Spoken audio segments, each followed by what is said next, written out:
If not, we're gonna keep talking about Marvel Snap the whole time and everything. Welcome to a gaming podcast, episode 2. I'm getting confused because of episode 0, but anyway, episode 2. Hope you guys doing good. My name is Marcel MD14. I'm back with my friends here once again. Aaron, how's it going this week? Good, really good, actually. Well, a little sad. Game Informer revealed their cover, and it wasn't Spider-Man. So we're all waiting out. I mean, for it's Assassin's Spider-Man Creed. Assassin's Creed is great. Assassin's Creed. Assassin's Creed is great. It's not like it's Minesweeper or anything, you know? I'm not one of the people who's going to get angry about it. I'm not going to go yelling at Game Informer. I understand it's a two-way street at the end of the day. I'd imagine they would have sent the pitch. You know, like they've done Game Informer for Spider-Man games 2 times now, so I figured they would have tried. But yeah, Assassin's Creed is cool. Just I'm sad. I want more Spider-Man trailers. Fair enough. Sammy, how's it going? How was your trip to Nashville? Oh man, I yeed and I hawed for 4 days, and that was more than enough for me. But doing good. Besides the trip, just planning more for the Gaming Network. If you haven't been onto agaminnetwork.com, you should visit that for all your game information. Definitely check it out. Some good stuff there. Steve Saylor, how are you doing, sir? Any special candies you got for us this time? Oh yeah, no, you always have something cool to show us, and I love it. So like but I have visited the motherland. Hey, okay. Nintendo New York. Okay, nice. Smaller than I thought, actually. To be honest, it's like I kind of thought there was sort of big, this big kind of like store, but like I was kind of almost expecting like Apple Store-esque, like that's how large it was supposed. I was thinking it was supposed to be, but it really is just like it's just 2 floors. I mean, unless I missed the whole section, but you didn't go underground. Yeah, you didn't go through the pipe or anything like that. No, the green pipe. There was a green pipe? What? Yeah. Oh man. There's a whole other store. Green pipe? Yeah. I went to the Nintendo New York store, right? Yeah. You go through the green pipe, and then there's the caves, and that's level 1, 2. I missed that. But yeah, no, it was cool. I just got back from New York literally last night, and I got to got to have some fun with sort of the family vacation. Went to my first time going to Broadway. Got to see 2 Broadway plays. Got to see Back to the Future. Really cool. If you're in New York, gotta go see the Back to the Future play. So great. And also Lion King. I got to see both of those. That must have been great. Oh yeah, awesome. Front row center for both, and it was great. Like literally, the Back to the Future, the DeLorean actually gets lifted up off the ground, and it actually flies out towards the audience. So like literally, the DeLorean was like a spinning. That's so pretty cool. It was dope. That's awesome. That's so awesome. Steve V, how are you doing, man? Or I'm doing really well. Someone, I got a name for you, but go ahead. I gotta get it actually. Go ahead. Okay, yeah, you think about that. No, I'm doing really well. I was told to call you Steve Wonder today. That's what I was told by Matthew. Wonder. Yeah, maybe, but I don't know. I'll get it after. You go ahead. Okay, yeah. Okay, yeah. No, it was a great weekend. I mean, we'll talk about it in just a little bit, but yeah, it was a busy weekend. Had a lot of fun. Got to see a lot of people. So it was tons of fun. And then it was also just neck deep in Armored Core 6. What a good game that is. There's so many good games. By the way, it was Steve Monday. Monday, yeah. Right. I was saying Steve Wonder. I'm like, wait a second, I'm the blind one here. How does that make sense? Yes, Stevie Wonder, exactly. Riley, what's going on, man?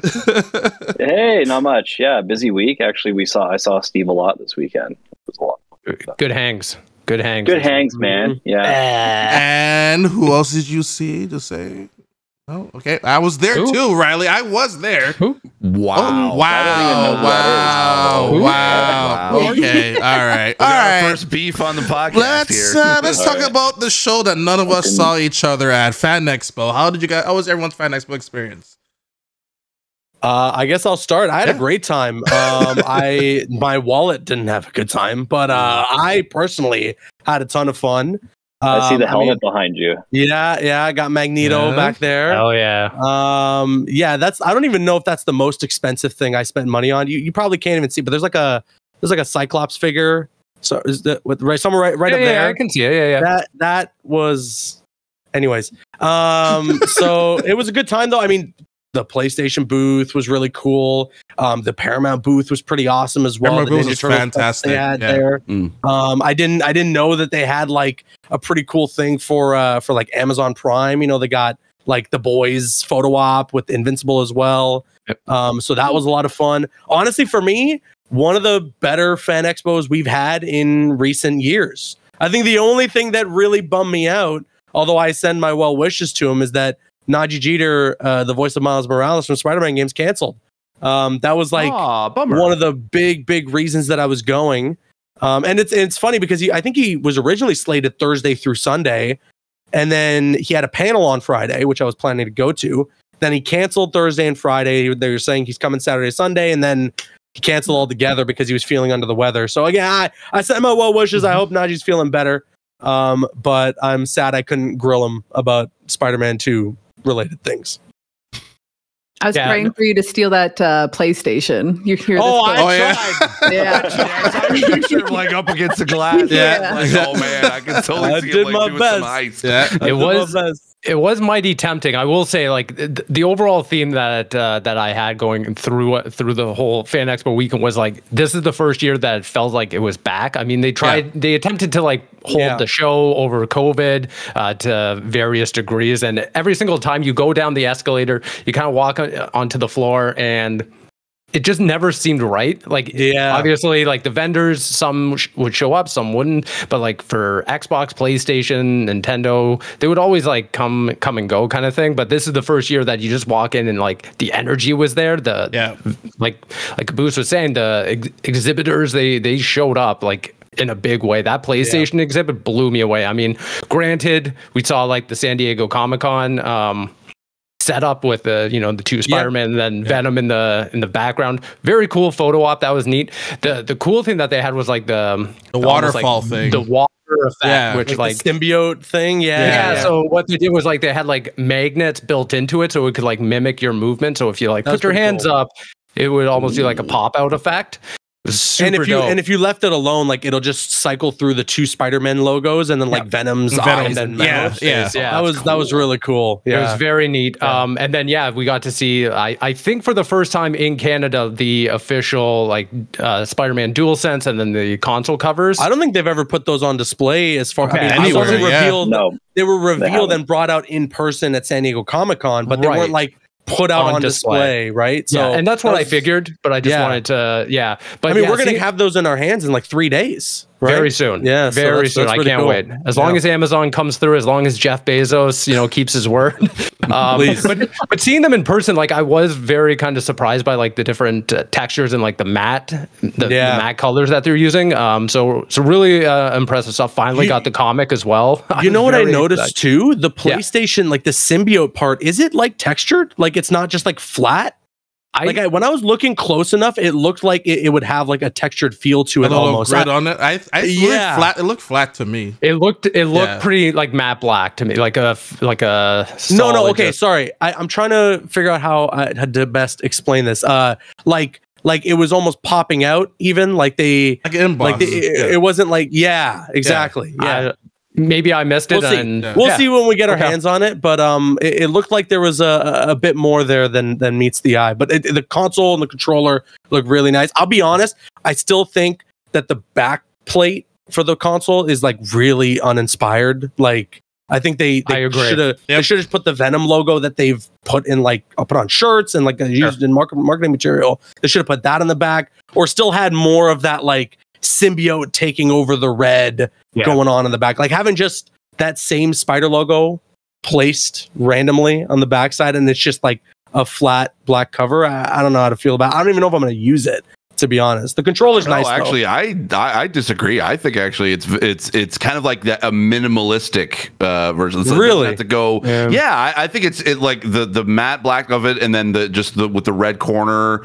I think the other side, really great. The other side. The front is great. I love the part with the actual symbiote taking over the red. I'm talking about the other side, where it's just straight black. It's just straight black. That's a bummer. You know what it is? It's from the black cover. I was about to say that they were just like, we'll recycle it. If I had to guess, that's exactly what they thought they would do. But I'm kind of with you on that. The other two things I wanted to say: the Teenage Mutant Ninja Turtle exhibit was awesome. By far, like one of the best. I'm not even just saying this because Riley's here. The ooze was good and everything. The ooze was awesome. I have a question. Was there anything in the ooze, or was it just like a big? No, it was germs. Yeah, a lot of Just germs. A lot of germs. Yeah. We had hand standing before and after. Yeah. And then the final thing, and I'm doing this for Steve. I got you a Star Wars pen from the Star Wars exhibit. Nice. Awesome. What a Awesome. swell guy you are, Steve. I knew you couldn't make it, so as soon as they handed it to me, I was like, okay, this is for Steve Saylor. Next time I see you, it's all You yours. mean Star Wars or Star Trek? Did I say Star Wars, Star Trek? I'm sorry. Yeah. I wish that's even better. Yeah. I wish I had them on hand. I wish I had them on hand, but they were like the Fan Expo exclusive Spider-Man pins that they were selling there. Like they had like classic Spider-Man, like Symbiote, Venom, Spider-Man. I bought every single one of them. Oh, very cool. Those are really cool. They don't usually have a lot of great like exclusive stuff, and sometimes they'll say that it's like a Fan Expo exclusive. Yeah, but like it's really just like a Chase figure from Hot Topic or something. But those pins were really, really nice, and honestly, like I think I got like 6 of them for just over $100, which compared to Disney pricing is very nice for me. You know, I'm good with that. But yeah, it was a really great show this year. You know, like you were saying, Steve, I love the Paramount booth. I did like what they were doing at PlayStation. Obviously, you know, we wish we could have gotten our hands on or anything like that. But seeing the controller in person, seeing the console in person was really nice. And yeah, okay, like the standee is recycled from San Diego Comic-Con. But hey, there's a lot of people that didn't get to go to San Diego Comic-Con. Absolutely. A lot of people that got to experience that for the first time here at Fan Expo. And I don't know, did they restock on the comic at all throughout the weekend? Yeah, they did. They did? Okay, cool. Because I got it on Thursday. I went back like not even an hour later and they were gone. So I was like, oh, damn. Like, I hope that more people can get their hands on this. Yeah, so I think that they had like an allotment every single day that they could dole out to people. I got mine obviously on Thursday as well. And I was there it is. Very excited to now. I'm Steve this time. Now I got stuff in hands for show and tell. Show and tell.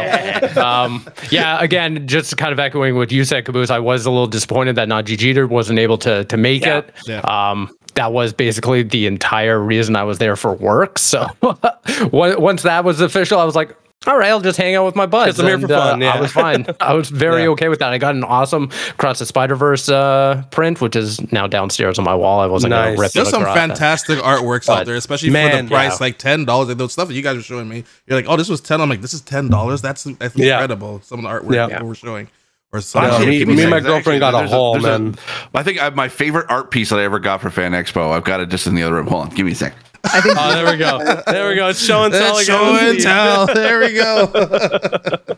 Yeah, I mean, the Artist Alley is always one of my favorite things to do at these conventions, and that's again where a majority of the money I spend on these things comes from. And man, like there was some really talented people this year. It was pretty incredible.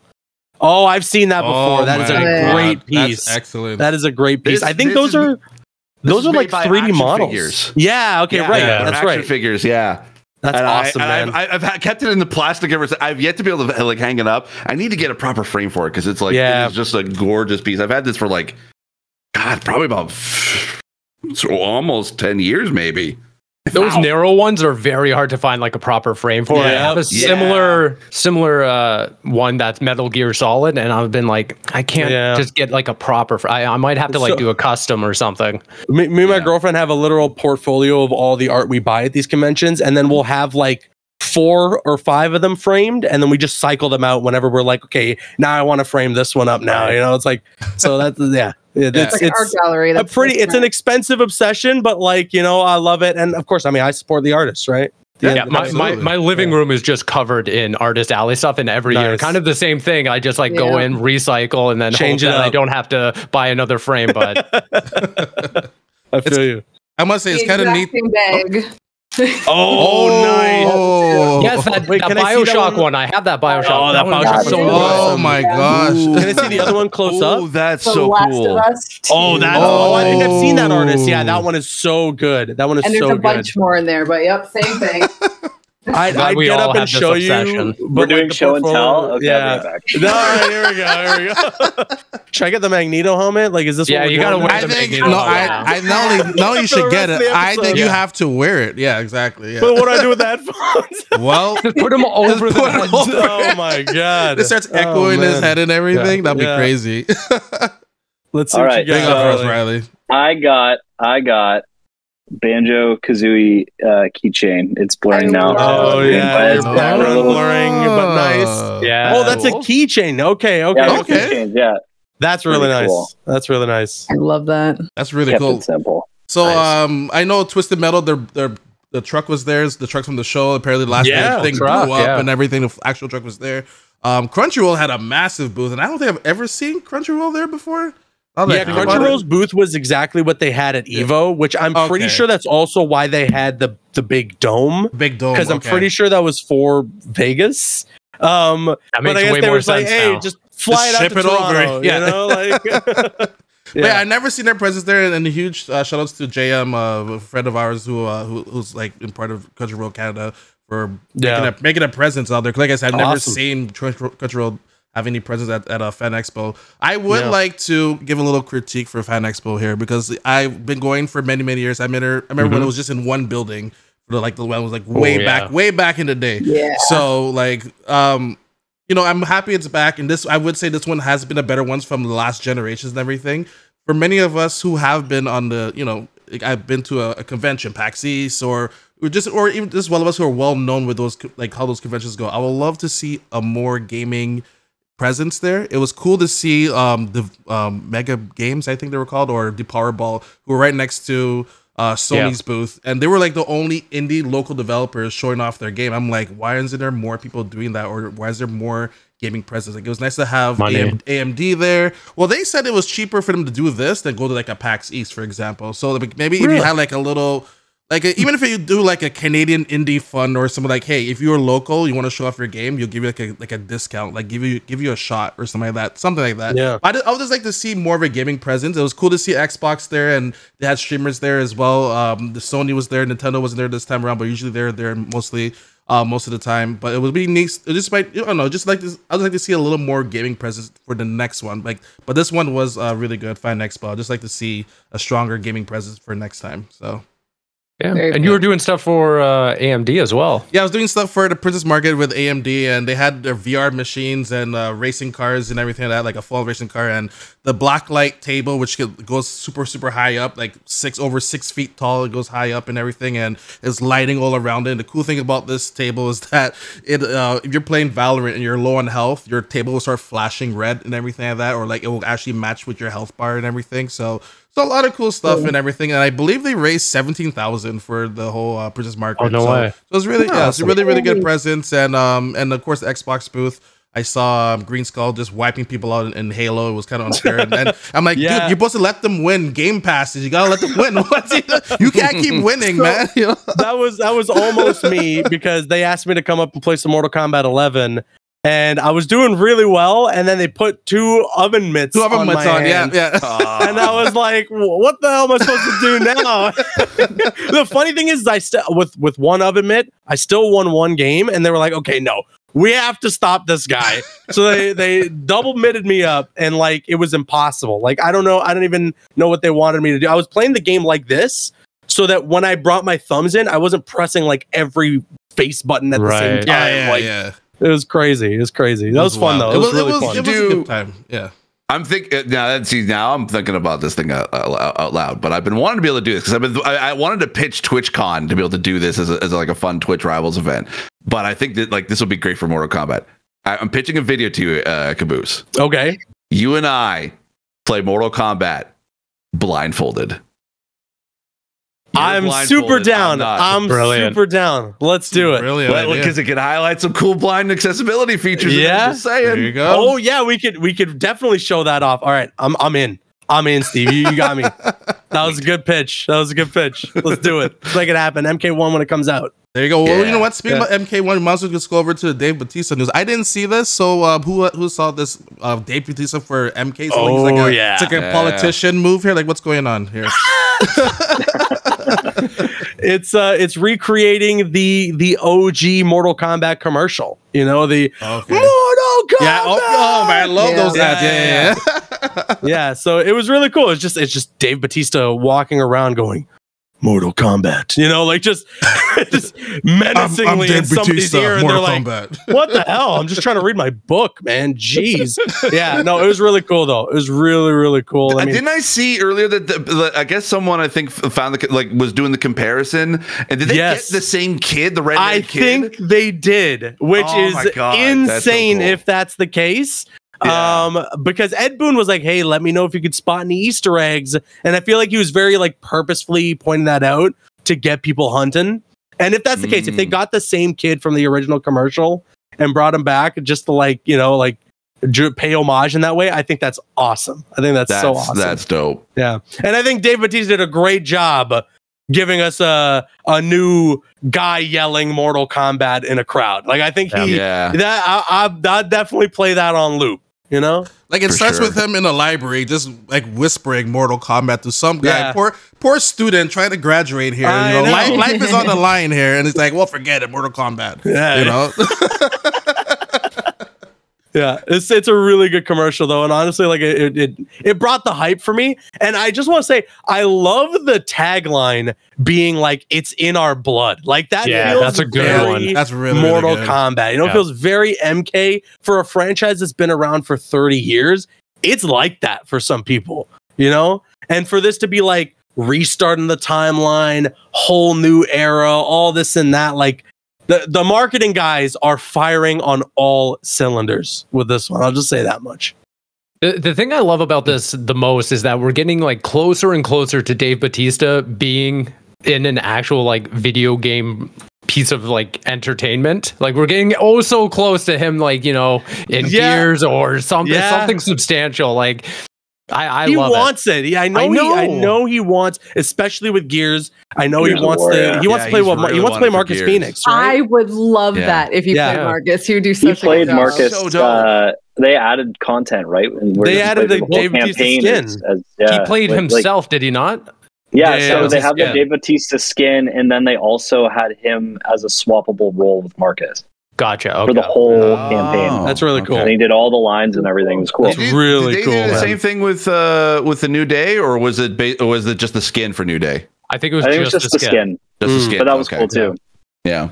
But I mean, he's even said too that he's like an avid Mortal Kombat fan. So I thought that was really cool. Like Dave Bautista, like him and honestly John Cena are two of like the best stars to come out of WWE and like transition into acting. Like, don't get me wrong, I love The Rock, but like I feel like he fell into the typecast of like, I'm just an action hero guy. Like Dave Bautista acts, you know, like John Cena, and he's good, acts, right? Well, the Rock was the Tooth Fairy. You take that back now. Oh, my bad, my bad. What do you mean he's the Scorpion King? You're right, Scorpion King as well. He was walking tall, you know. Walking Tall is actually one of his best, though. Walking Tall, really love that. That was probably my favorite of his for sure. Yeah. Because that's probably the only one that I've actually like, because, you know, I mean, I like The Rock. He's okay, but you're right, Garrett. Like, basically he gets into that sort of typecasted like action comedy role, like kind of roles. He plays The Rock in every movie. 100%. 100%. Yeah. That's which is fine for some people. Like, you know, that's just the role that they play. Like, I think even you could agree that Tom Cruise is kind of like that too. But like Tom Cruise is charismatic in that way where you're like, that's fine. You know, he was going that way. Like, it was like, oh, it's just Tom Cruise being like just being Tom Cruise in any movie. But now he's kind of like come back around where he's like, but now him being Tom Cruise means something different. You know, like it's like, oh yeah, he's hanging off the side of a plane. That's right. It's Tom Cruise being Tom Cruise in the movie. Right? Like that sort of thing. But yeah, now The Rock is like, hello, gamers. Well, I'm drinking Zoa. Enjoy your game. I really, that's why I would love to see a Gears movie with Dave Bautista, because he clearly cares about the franchise so much, and he's super talented. Yeah. So I feel like, you know, like that's like a match made in heaven. But yeah, again, back to the commercial, really good stuff. Loved it. And there was a tiny little glimpse there at some new gameplay. They showed off Shang Tsung for the first time in game. Yeah. It's like blink and you'll miss it. It's really not that big of a deal. It's like a second right frame. At the end. Yeah. Yeah. It's like literally half a second and that's it. But it was cool just to see him in game. And I wonder, like, is this it? Like, is this their last push and now we're just waiting to launch? Because there's still a couple of characters they haven't revealed yet. So I wonder if there's like one more big character reveal trailer to round out the roster. I thought that they were gonna that trailer was gonna announce that he was gonna be in the game, because that would have been so that would have been awesome. That would have been awesome. I thought Batista was gonna have like a in Mortal Kombat. Yeah, I thought he had a skin or something in it. Because they did Ronda Rousey as Sonya for the last game. They totally could make something work with Dave Bautista for this one. But who would you want him to play? So you're like Reiko. Reiko, I think, would be perfect because Reiko's kind of like a brawler. Yeah. And almost like you can almost say he's like a wrestler, you know, like he's kind of that sort of like big dude, right? Who just like he knows how to throw down. And so I feel like, you know, if Dave was like doing the voice, doing the face capture or whatever, something like that, that could be pretty cool. Yeah. But from what I've seen at San Diego Comic-Con, that's not the case. It's kind of wild to see the marketing, the two differences between, because, you know, Mortal Kombat 1, big game coming up, Starfield coming up, big game, and then Mortal Kombat's already like way ahead of marketing than compared to Starfield, which a lot of people were complaining with them being like, oh, like, where's the marketing for, like, we shouldn't be complaining, where's the marketing to win us over for the game that we're going to buy anyway?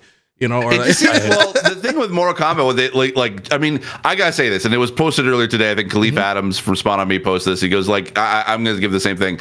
Shout out to all the PR teams that have been basically like working so hard on all of these campaigns for all these games that have been coming out this year. Like, props to them 100%. But like, especially even like shouting out the Mortal Kombat PR team, because it seems that every 2 weeks or every like little bit, there's always like a little bit of an announcement or some sort of like Mortal Kombat bit like thing ever since Summer Game Fest. It seems like they have been kind of like giving that information out, nonstop, giving them marketing out, so that we know, oh yeah, Mortal Kombat's coming out, and it's coming out soon. So well, I think Mortal Kombat also benefits from being super close to Super Smash, where you can keep that momentum going by it's the characters, it's the levels, it's the reveals, it's all of this stuff. Exactly. There's a lot that you can. The fan base is so hungry for that kind of stuff that unfortunately I don't think really transitions to like Tekken or Street Fighter the same way. It was such a perfect storm for them. Summer Game Fest is just a big gaming event. WB has a good relationship with Jeff Keighley. Gameplay reveal trailer. Comic-Con, also the perfect storm. They have 3 comic book characters as guest characters now in their DLC pack. And then Evo, big fighting game tournament. That's like as perfect of a place as you could ever have to do a big reveal for Mortal Kombat. They've just been like non-stop, which has been awesome. And like you said, it works when you have a 24 character roster to keep the marketing campaign going, to essentially let people know, hey, this is what the roster's looking like. And what I've loved is it's not just like a trailer for one guy each time. It's like 3 or 4 reveals, and then the cameos play, like they get involved in all that too. The last reveal that they did with like Sindel and General Shao, all that, like Shujinko is a cameo, which is like a deep cut for 3D era fans. I was like, that almost brought a tear to my eye because I grew up with that guy being like the protagonist of Mortal Kombat. So like, honestly, stuff like that has been awesome. It's been a really good push through this summer. And I imagine a lot of it is because, like, let's be real, at one point or another, way back when, years prior, before Warner Brothers was acquired by Discovery, this was probably, we would have been sitting here looking at trailers for Injustice 3. But because of that merger, WB Games wasn't even sure what they're going to be, like, what are they keeping with them, right? B, is DC even staying under the umbrella? Are they even going to be able to keep that brand? So with those two things in mind, NetherRealm was like, okay, we got to keep it safe. We'll do another Mortal Kombat. And yeah, with this marketing push and with how excited people are, they had a pattern going on. Like, it was like, they're Mortal gonna Kombat make and then ton of money. So yeah. No, Injustice is going to be next. I'm curious, how do you think Injustice moves on under James Gunn's DC? Because he said that it has to tie into all the films and everything. I think James Gunn is talking about very specific projects and not every single DC game that'll come out from here on out. He's already established that basically there is a DC Elseworlds aspect, so they can always, like, that's where I think like Suicide Squad Kills the Justice League will be in that Elseworlds in the game. Wonder Woman, Wonder Woman. Yeah, there probably will be games that will be based on his movie properties. I hope to God they don't suck, but you know, worse than that. that, I mean, I'm interested in the idea. I just want to see how he executes it. But what happens if like the Superman movie isn't well received? Then the tie-in game that's been in development for 5 years now is like already in trouble in terms of like potentially making any sort of money or any sort of revenue. You'd have to hope you get like an X-Men Origins scenario where somehow the movie tie-in game is significantly better than the movie it's based on. Which that's I tough. will say this. To like, and this is like, there's nothing. And you could argue with me all you want. I am saying this definitively. There is only one video game that was the perfect tie-in to a movie. And it was Enter Kong. the Matrix. It was King Kong. Oh, no. Matrix? The only? Name me one. X-Men Origins. X-Men Origins. Where's Of a movie that didn't the have best an Wolverine hour and game a half so worth far of footage that was actually shot while they were making the movie. Name me one film that did that. I think King Kong one. Peter Jackson's King Kong was really good. Yo, it had easy achievements. I'll tell you that. Easy achievements. The X-Men Origins game like benefited from that movie being delayed so much that they were like, oh wait, we can actually like make a video game, you know? Like, and it ended, oh my god, that game, the unrated version especially, like that should be the bar that Insomniac has set for themselves to be like, it needs to be at the very least this, if not much, much better. But like, if we're gonna do a Wolverine game, this is where we start. This is the stepping off point, you know, because it is for me. That's the best movie tie-in.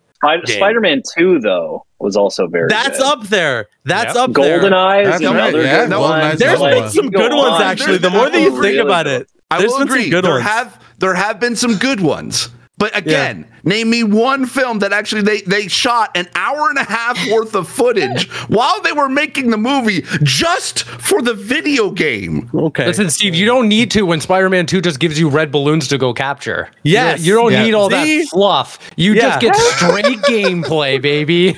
Yeah. No, but then again, you can also be able to play. You can basically have like a whole Street Fighter, Mortal Kombat like fighting game, mini game within the game itself. Does Matrix have Bruce Campbell narrating the tutorial? Yes or no? No. No. It loses. It loses automatically. Come on. You can basically come on. Yeah, I would have thought as the fighting game guy, you would have been like, okay, you can actually be able to have like you can actually be able to fight as like a Niobe or as Ghost. You can actually hack into. You can actually do a cheat code to be able to get Neo and Trinity to be able to fight each other or Morpheus. I mean, come on. You're very passionate about this, Steve. I'm absolutely here for the passion. Yeah. Like you're kind of swaying me a little bit to check it out at least because I've never played it, to be honest. All right. Didn't they kill off what's his name? Morpheus in that game? No, that's a different one. That's the online one. Oh, right. Yes, Matrix Online. They did kill off Morpheus after he tried to build. He basically became a terrorist in the mega city because the machines were giving Neo's body back. And that's canon. I see. That is canon. That was supposed to be canon. That's why I was excited for Matrix Resurrections. I was like, oh, what are they actually going to like? Is they going to how much canon is that going to actually? Man, they really pulled the wool over our eyes, eh, Steve? Yeah. I mean, I didn't expect them to basically have like a 13-year-old game actually have any dictating whatever story they were going to make with that one. But I still think it's great. Yeah. Oh man, Dave Bautista, huh? Dave Bautista, right? He's doing something. He's doing, you know. We could move on to the Rayman DLC. What do you got for us, Riley? Can you check this out already? I'm waiting. I'm getting my key in a couple hours, but yeah, go ahead. Yeah, I got to try out the Rayman DLC for Mario plus Rabbids Sparks of Hope, and it's a really cool extension of that series. To be honest, like playing it compared to the original, it almost feels like a sequel. Because Rayman feels so different, like the camera angles are totally different. They've done a really good job, like making Rayman very distinct from the other characters. Some of his abilities and stuff like that. So going through and experiencing the same sort of like turn-based tactical gameplay that the franchise is known for was like really, really cool. And Ubisoft did like such a phenomenal job. Like hats off to I think it was Ubisoft Milan and Paris team for just crushing it. It was pretty fantastic. This How long one did it take? Yeah. How long did it take? It took about to 100% it took about 5-6 hours. Oh, Okay. perfect. Okay. So yeah, it's a good little bite-sized like extension of what that universe is, and it develops on some of the characters and stuff meaningfully, I think. With this one here, because from the trailer how it looked, there's no collaboration with Mario and the Nintendo characters with Rayman. It's just the Rabbids of the Mario forms, correct? Or Yeah, so like when Rayman shows up, he finds the Rabbids, and if you've played like Mario, like Raving Rabbids and stuff like that, Rayman Raving Rabbids on the Wii, I think it was a launch title. He hates Rabbids, so that's like not forgotten. Like, so he immediately sees them. He's like, like I hate these things, and but he sees these two, and he's like, well, these ones are like weird because they're like talking. So he goes over and he interacts with them, and it's like a very funny interaction. And they find out they have to work together to kind of do some things around this set that the Phantom from the first game has returned to kind of orchestrate.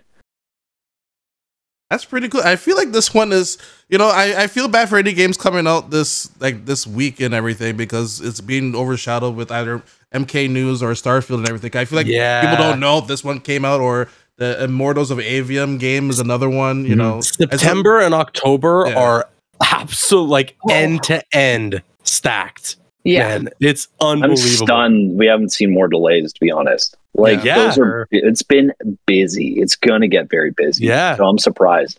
I think though this DLC has is positioned in a really good way where it's specifically for the people who have already like bought into the game, right? Like Rayman, like they're kind of in like this kind of like siloed bubble. So I think it's not too much of it like an ask, and especially what Riley says, to go in for five hours, get 100% of this and kind of move on. I think that's very approachable, which is nice. I mean, how much is it? How much is the DLC?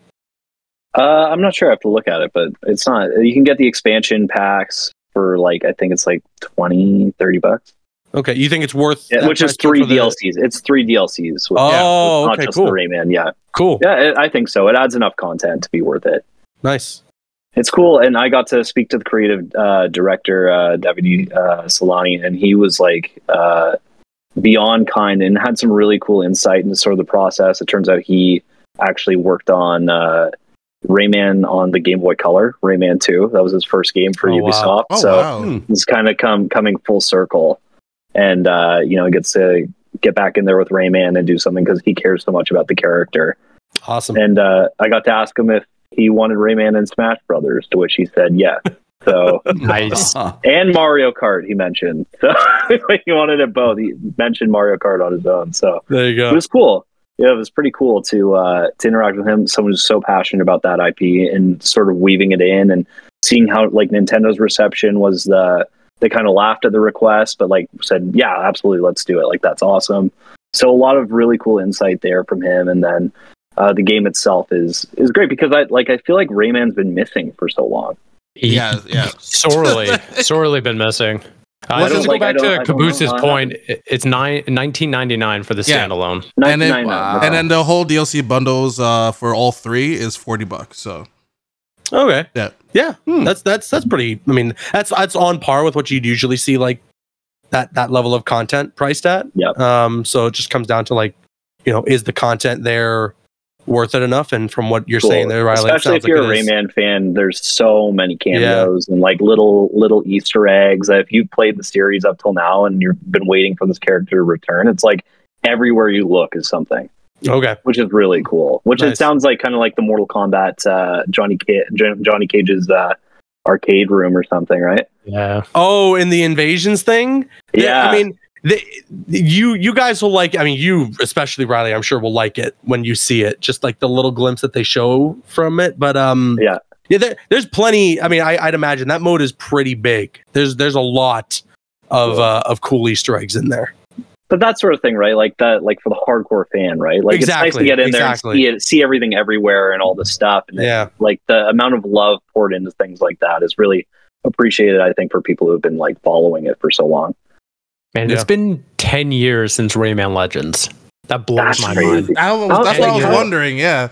I really hope that if anything comes out of this piece of DLC, it's that Ubisoft looks at want this and they're more. like, oh, this is a mascot we should go back to.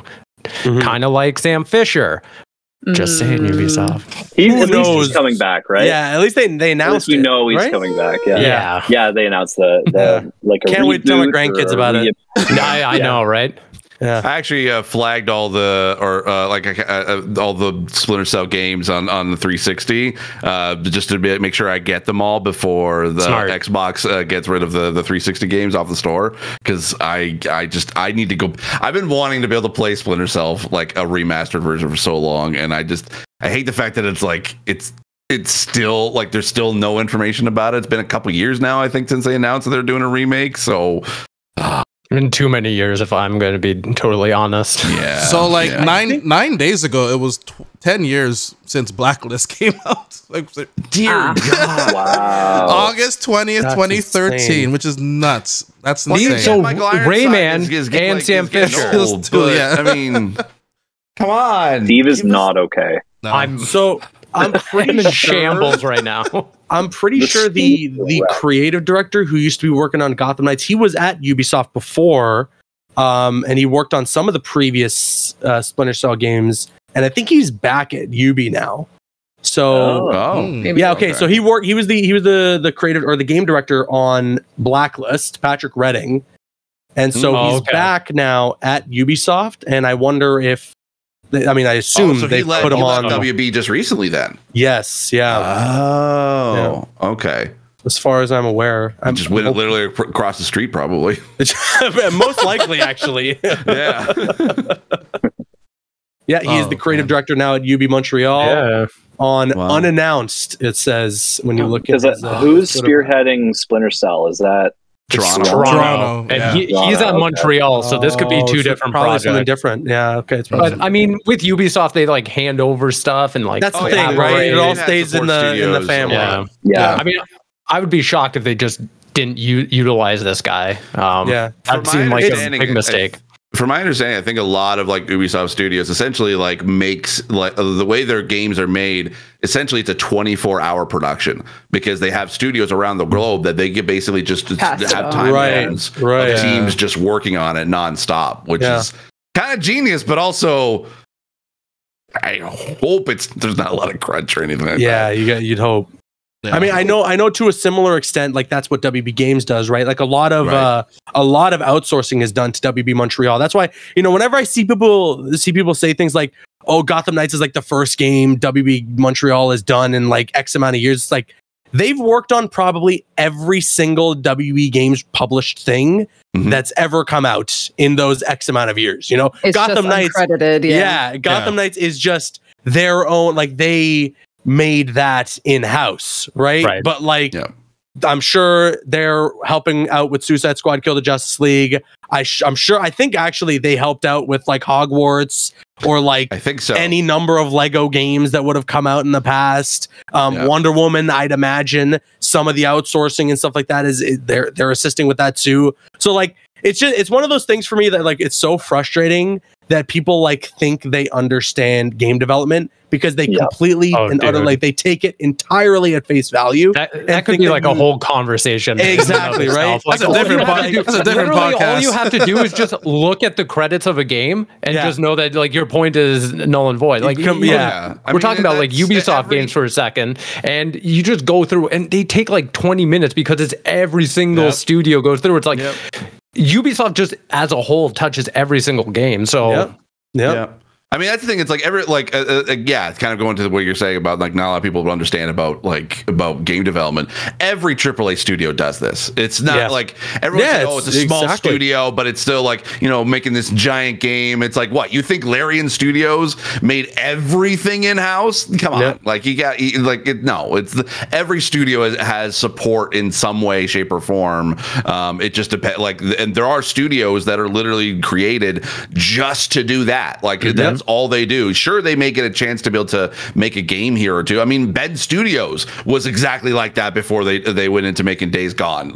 So there's still like there's several PlayStation studios that have yet to be able to make a game of themselves because they're just a support studio just full time. So I'm sure, especially because of how big that PlayStation umbrella is, like there's a lot of studios that are like they're just all helping each other out essentially. Well, I mean, look at Guerrilla, a premier PlayStation Studios. They were support for Death Stranding using the Decima. Oh, I didn't even know that. Yeah, I didn't even know that. Yeah, Kojima Productions. They were the first like outside like second party quote unquote to use the Decima engine.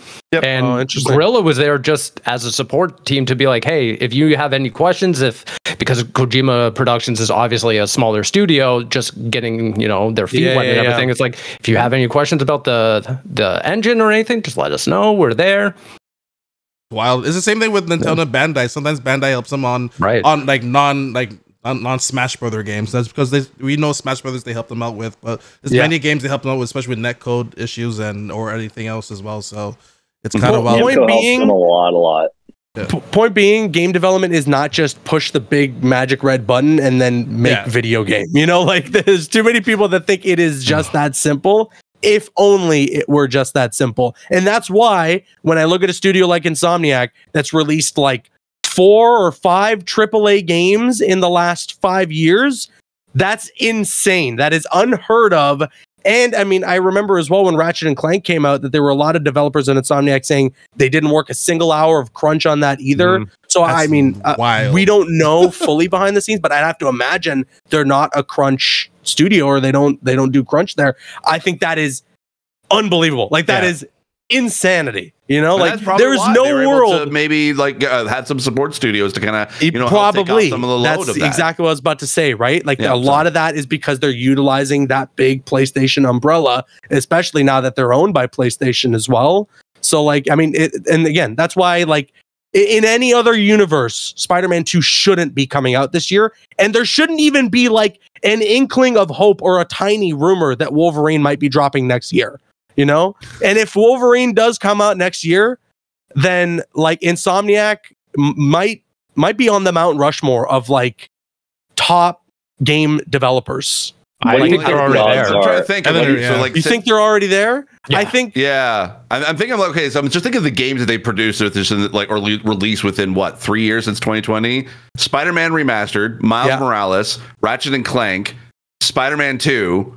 If they can make Wolverine next year, that's 5 games in less than 4 years. Unreal. And they never miss. That's the big exactly. Yeah, exactly. It's not even like 3 out of 5 of them are pretty good. No, it's just all of them are like. So sick of hearing too that Miles Morales is a DLC. I'd happily pay $60 for that game full price and walk away with that fully satisfied. That is a great game. That and Ratchet and Clank were the console sellers for PS5. Like it's like when it came out, like Miles Morales, perfect to be able to launch it with the PS5 with, and then 2-3 months later we had Ratchet and Clank, the 2 perfect games to showcase how great the PS5 is. Those were both Insomniac, and they didn't miss. They did not miss at all. Nope. Caboose, I gotta ask, like, if you're a betting man, what do you think the odds are Wolverine comes out next year? I'd say honestly, like 70% chance. 70%. Okay. Yeah. When do you think fall? I think fall. Q4. I think Q4, right now you're hearing or you're seeing a lot of folks in Insomniac are transitioning to lead writer roles for Wolverine already. I feel like Spider-Man 2 is probably all but gone gold at this point. Like they're ready to lock it in. And unless this is the only way I don't see there being Wolverine next year is if they do a Horizon thing where instead of them releasing a big game next year, they release a big expansion, like a huge DLC. Because think like what they did, what was it called? For the first Spider-Man? Like I think bigger than that. Actually, I think bigger than that. Okay. Because I think these days now, PlayStation isn't about just like here's your super rushed DLC campaign for the sake of like let's just make DLC, and instead, like what they did. Although I haven't played it, but I'd seen people talk about it. What they did with Horizon was seemingly huge. Like it was quite the content drop. No, you disagree?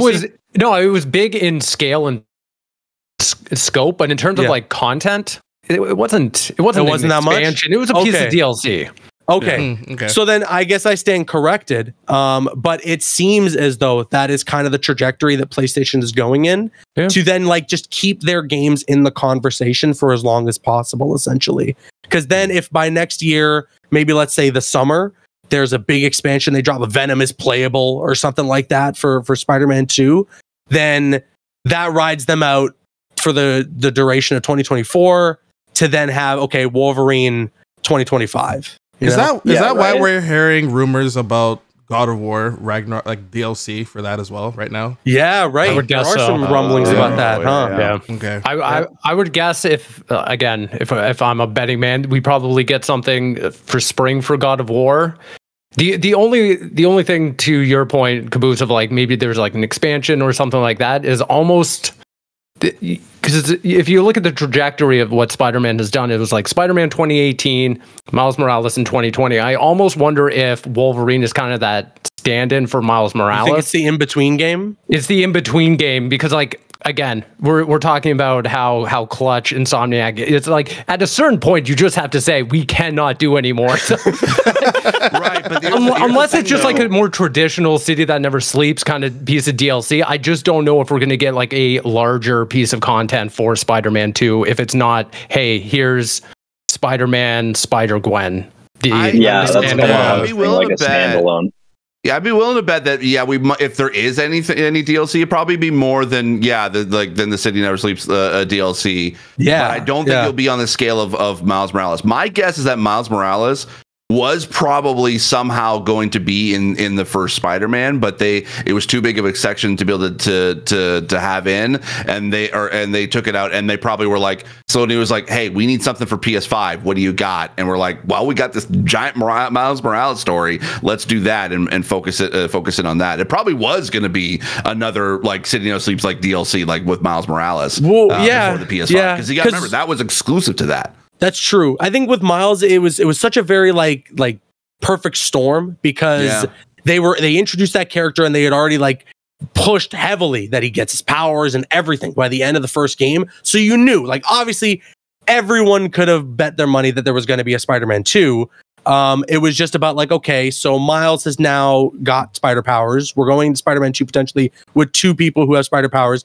It was the perfect storm for them to be like, okay, let's do this like Uncharted did, where we release like essentially its own game. Some people might call it a DLC, but it's packed full of content, and it helps like just give us the Miles Morales story, have him like get his footing as Spider-Man. And I think I think that's perfect as its own game. I would again gladly would have paid full price for it. Totally a perfect storm for sure. I don't think Wolverine though is going to be an in-betweener. I think that's going to be. They want that to be their next big franchise at Insomniac. Sure. They want to make a Wolverine 1, 2, and 3. So I think it's going to be. It may not be as huge in terms of open world and scale and this and that, but in terms of story, gameplay, obviously like skins and all the comic bookness that you'd expect from a game like that, they're going to go all out. Oh, don't get me wrong. I'm 100% with you. When I said like it's an in-between game, it's just... You think it's going to be terrible. Just say it, Steve. Yeah, it's going to be trash. Yeah, Logan sucks. No, I think it's actually going to be really good. No, I just mean like in terms of their portfolio. I think that Insomniac can only output so much that Wolverine might look like a little bit of a smaller game in comparison to something as big as Spider-Man, only because of production time, budget, talent pool, stuff like that. They do have over 500 devs right now. Like they've grown really fast. Yeah. So I'm wondering with like, if they just grow a little bit more and they are like very meticulous about scope, they could pull out something really quick, I think. Yeah, they did. I mean, there is that rumor they have been of a third IP. Right. Oh, that's right. I mean, they're working on a multiplayer game. They're working on a multiplayer game on top of Wolverine. I wouldn't be surprised if we saw like a Sunset Overdrive remaster. With I have a feeling. Yes. That's kind of the vibe I get from that. As Microsoft will be like, okay, fine, you can have it. Like, we can't do anything with it. Like, because they own the publishing rights for the first game. Yeah, Because you're right, Sammy. Because like 500, that's like almost like Naughty Dog level. Like Naughty Dog, they're huge. At its peak was like 800. I think they're at 700 right now. Naughty Dog around there. Yeah, I think when they were working on part 2, last was part 2. I think they were like around like 800. So I could see them ramping up even more so. But I mean, like, man, that's just the Insomniac. It just. Like what? Like it's like nobody doesn't like them, man. Surprise of them, are like, oh yeah, no, we're working on this too, along with this and this. It's like that's not even the surprise anymore. It's just I never would have put on my bingo card. I never would have put on my bingo card that at that PlayStation showcase back in 2021 that they would have announced Wolverine and Spider-Man 2. Oh, totally. You know, and I love how they separated it. Like, because it was it's like you think it's like, oh, is this another This is Spider-Man. This got to be Spider-Man, right? Yeah. And it turns out to be something completely different. Yeah. And then like what? 2 trailers later, they put out Spider-Man 2. Well, I would have been perfectly happy if like Wolverine was like, okay, this is what we're gonna put our focus on. Wolverine. We'll get back to Spider-Man in a bit. Let that simmer. But like. Yeah.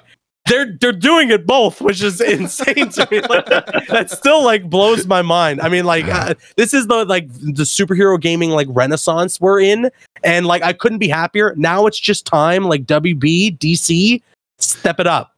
Step it up. Wonder Woman's gonna be huge. It is going to be huge. But it's time for Superman. No, I'm sorry. The Suicide Squad just does not. It breaks my heart that we, you know, I want Suicide Squad to be incredible because it's freaking Rocksteady, man. Like they're on my Mount Rushmore, and so like I don't know. I hope Suicide Squad doesn't end up being like a huge fall from grace for them. I hope it's just how many rumors were there of what they were working on before Suicide Squad got announced? There was Superman, there was Ninja Turtles, I think. Someone rumored Ninja Turtles at one point or another. I mean, obviously was Superman for quite a while. There was some concept art that popped up online that the WB Montreal guys were working on an Arkham follow-up that got canned. That honestly looked really cool, and I'd imagine a lot of that they ended up just taking over to Gotham Knights. Yeah. But yeah, like that game got like so much flack, and it honestly is not that bad. You know, that game took the most heat for not having 60 FPS. And since then, a lot of people have realized that some of these next gen games actually just can't do it. Like there's some games that just can't hang yet. We are not as far into the next generation as we thought we were. And unfortunately, Gotham Knights was the catalyst to get that conversation going, and it's the game that took the most heat for it. That Immortals Avium game, it's running at 720p as using AMD for really? Yeah, really? It is. The resolution, look at the latest for I look at Digital Foundry for that one. And it's using the upscaling to 4K just so they could get barely 60 frames. Barely 60. Wow. Yeah. It's pretty rough. We're not there yet. We're not there yet.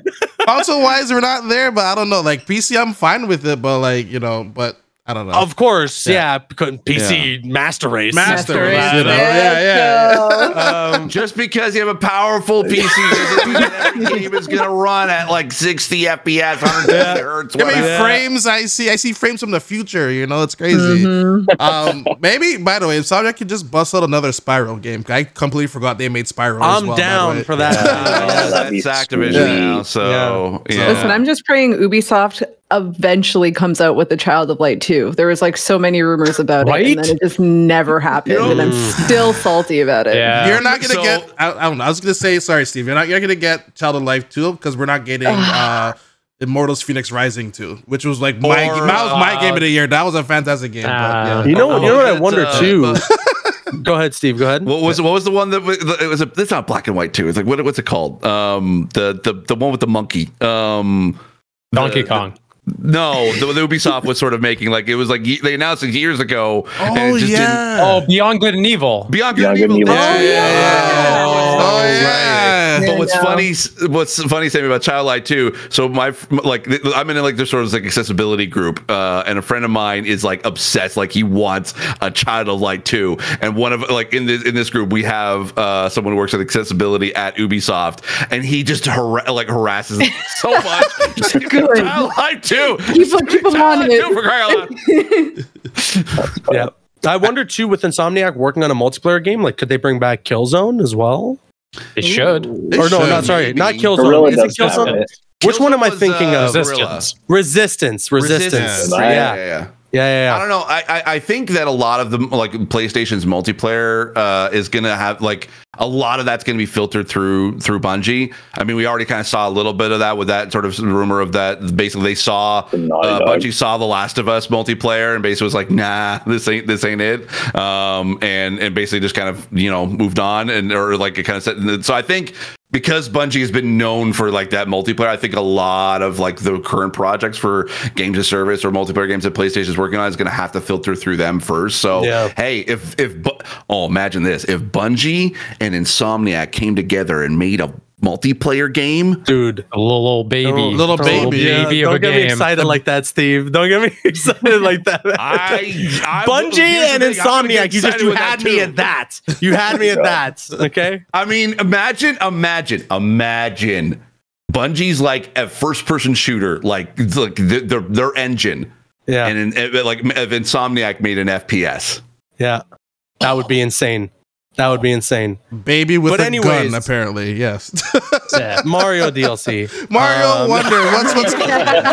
We went a whole ride and everything, which is good because there's always one episode in the podcast where this happens, right? Like this is how podcasts work. Oh, 100%. We have done it every episode, so it's fine. We stay consistent. So, but let's wonder about Mario right now. Direct has just been announced today, and the Direct is coming out on Thursday. Anything you guys, any speculations or anything for Mario you guys want to talk about? Are they going to talk? Are they going to show Marne video maybe or something like that at this Direct? I think they have to lead in that way. I fully expect like a passing of the baton kind of thing of like here's who you can expect to be voicing Mario and Luigi. Set that up, because I think that, pun intended, it is the elephant in the room right now, not the elephant Mario in the room. But that was so good, Steve. That was incredible. Perfect. That was perfect. That was amazing. That was good. Yeah. Thank you. No, but like that's the question everyone is going to have coming out of this is, well, Charles Martinet is not Mario, so who the hell is? So I think Nintendo does have to spend some of that 15 minutes not only going over gameplay, but saying, okay, here is your new Mario. Yeah. Chris Pratt. Oh no.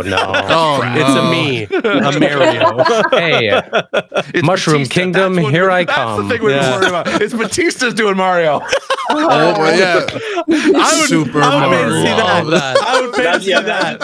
Najee gets up to the mic, he actually just kills it. Like, sounds exactly like so great. I would love that. So great. Now, Chris Pratt it's as me, Garfield. Mario. Yeah, Chris Pratt as Garfield as Mario for Super Mario Wonder. How about that? Yes. That works. Okay. Here's the thing. I don't know if they would ever announce who's going to be the new Mario, because they were never really. Nintendo was never really full, like, until like the fans really kind of pushed to know more like about star Charles. Power. Yeah. Like that's when Nintendo really fed into that. But whereas like with this, I don't think that they really would they've never really been known to kind of push their voice actors before for any role. Like I'm totally the exception. I'm totally with you, Steve. I think that's almost like an old Nintendo kind of way where, they would totally ignore this. This is the same Nintendo now that we're talking about that held a Nintendo Direct just to show off Chris Pratt, Jack Black. Like they held you're talking about voice actors. He's a cool guy. They held a 5-minute thing where they're like, hey, this is our voice cast. I don't know. I know it's a different thing, but I totally hear you, Steven. I think usually you're bang on. I think in this case, like they made a big deal of Martinet stepping down. That you can't just be like, he's not Mario anymore. Anyway, like check out the gameplay. You have to kind of have to like lead into it, or else people are going to be asking those questions anyway. Yeah, I'm going to have to agree. I think that's probably going to be a portion of it. What I'm most interested in, not to somehow manage to talk about Spider-Man from every topic today, but man, those two games are going to go to war on October 20th. Same exact day.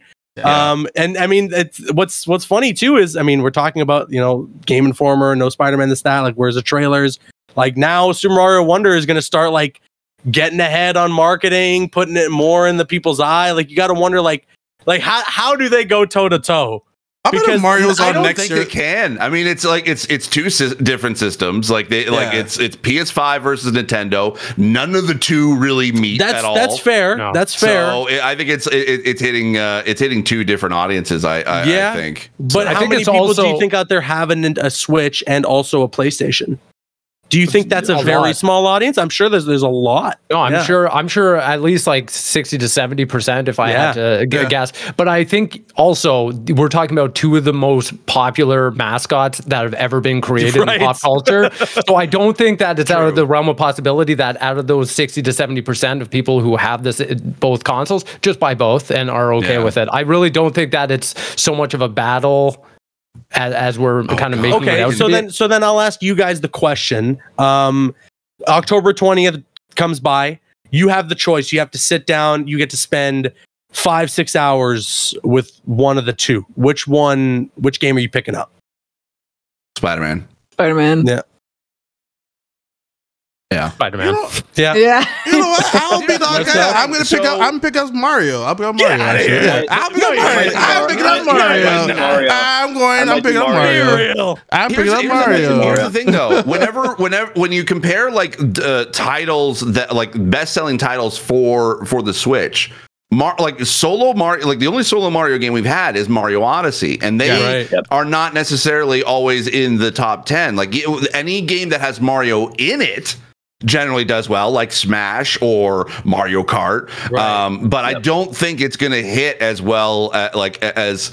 I mean, it's going to sell well regardless. It's Mario. Like everyone knows Mario. That's going to sell really, really well. Yeah. But I don't think it's going to hit that same kind of echelon as like Mario Kart, Smash, Tears of the Kingdom. Yeah. I just feel like it's like so late in that console's life to be dropping a new 2D Mario. Like, because if it dropped it in the beginning like that, it would be evergreen. Like it would be selling to. It would probably still be in the top 10 every month. Yeah. You know, like. So I wonder, especially with rumors of a new Switch next year too. Right? Yeah, it's like weird timing, and now with the movie and the recasting and stuff. Another thing I want to talk about is like I'm curious, like, do they get separate voice actors for Mario and Luigi now? Is it going to be one guy doing it all? Yeah, like, and Wario and Waluigi and all. Yeah. Like, are they all like? Do you get multiple voice actors to differentiate themselves a little bit more? I don't know what they're going to do. Like, there's so many questions now. Yeah, and going back to even to the voice acting thing, I think they're probably going to do the same as what the Tears of the Kingdom did. Because I think that at that point, once the gameplay is sort of announced or some sort of thing that comes out with the specific voice, I think because then that's usually when the voice actors are approved to talk about, hey, I am now this. I would be willing to bet Nintendo's not going to talk about that it'll be the voice actors that can basically say it's now I can now officially say I'm it's a me. At least it won't be like a Bayonetta situation where like it's not me and the people are like, what do you mean? Game of telephone. Yeah, exactly. So also as well, so I brought up like now this is as of May of this year. I did bring up like the top 10 selling games on the Switch. Mario Kart 8 Deluxe is number 1, 53.79 million units, which is huge. Ridiculous. Next is Animal Crossing, then it's Smash Bros, then it's Breath of the Wild, Pokemon Sword and Shield, and then it's Mario Odyssey at 25 million units. And then the next one, the next Mario games is Super Mario Mario Party at number 8, and Super Mario Bros. U Deluxe number 9. And so they're definitely in the back half of the top 10 selling games for the Switch. So they're definitely going to sell well. It's just I don't think it's a great holiday title for them. It is. Like it's going to be a great holiday title, but I wonder, unless there's back compat or they plan on porting it to the new hardware or whatever the plan is there. Like I don't know what legs it has. Like it'll sell a lot, but I just don't. I'm very curious to see what their actual plan is. I think out of the two, if we're going to look at the MPD numbers when it comes out, I think Spider-Man's going to win it. I was going to ask you guys who's taking it. Who's taking it at the end of the physical year, I guess. So, what do you guys? I mean, I assume Spider-Man. You're going to Spider-Man. You can throw me for a wild card. What made you say that? I mean, I don't know. I'm just saying, you know. The guy trying to steal the Spider-Man console from Fan Expo. Yeah. How many videos do you have, Caboose, that have Spider-Man in the title? When's your next Mario video? Mario Wonder playlist, okay? Oh, I see. Okay. I'm starting it now. Yeah. To answer your question, Marcel, I think history is shown that more than likely, I think probably still the number one game that'll probably sell for the year still probably will be Call of Duty, but this year is the only year that I could say there is plenty of competition. Yes. Previous years there hasn't been a lot. It's like, oh yeah, no, Call of Duty always kind of sells like number one no matter what. But this year there's been so many like banger titles that it would be very interesting what that top number one spot selling game of the year will be. It's a busy year. Mm-hmm. Yeah. I feel like Spider-Man is obviously going to sell, but like Super Mario, it's such a wide demographic. Like its demographic is kind of everyone. So I feel like because of that aspect, it may sell more copies. Yeah. I think to be fair, Mario is just like, it's easier to pick up. Yeah. Like there's a lot of like younger kids who can have a ton of fun with Mario, where they may find a lot of difficulty with something like Spider-Man. Yeah. And so it's just such an easy pickup for that reason. And then like, you know, adults as well, we love Mario games, right? Like then the fun of that for us becomes like the more challenging levels and things like that, right? So there's a lot for a very wide range like age demographic, which I think is why, although I have my biases, I think Mario probably will be the top seller. I think it's a 4-player game as well, so that's another thing to think about. You can play with your family and everything. The install base on the Switch is also more than double the PS5 right now. It's like it's a no-brainer. It's the sales of the Wii in North America, so it's like, or the US, so it's like the install base is so much bigger, so it's just like kind of a no-brainer for anyone that has that console at this point. Like all coming up, it's like done. I think if you look at like the NPD numbers over the next couple of months and everything, I think Spider-Man's going to have that big first push. I think at first, like October, early November thing, you're going to see that game at the very top. And then obviously it's going to get cut down by Call of Duty. But then I think once we look at holiday, moving into January, Mario Wonder is going to be probably the most consistent, if not reaching even higher by the time we get to, you know, Black Friday, Boxing Day, stuff like that.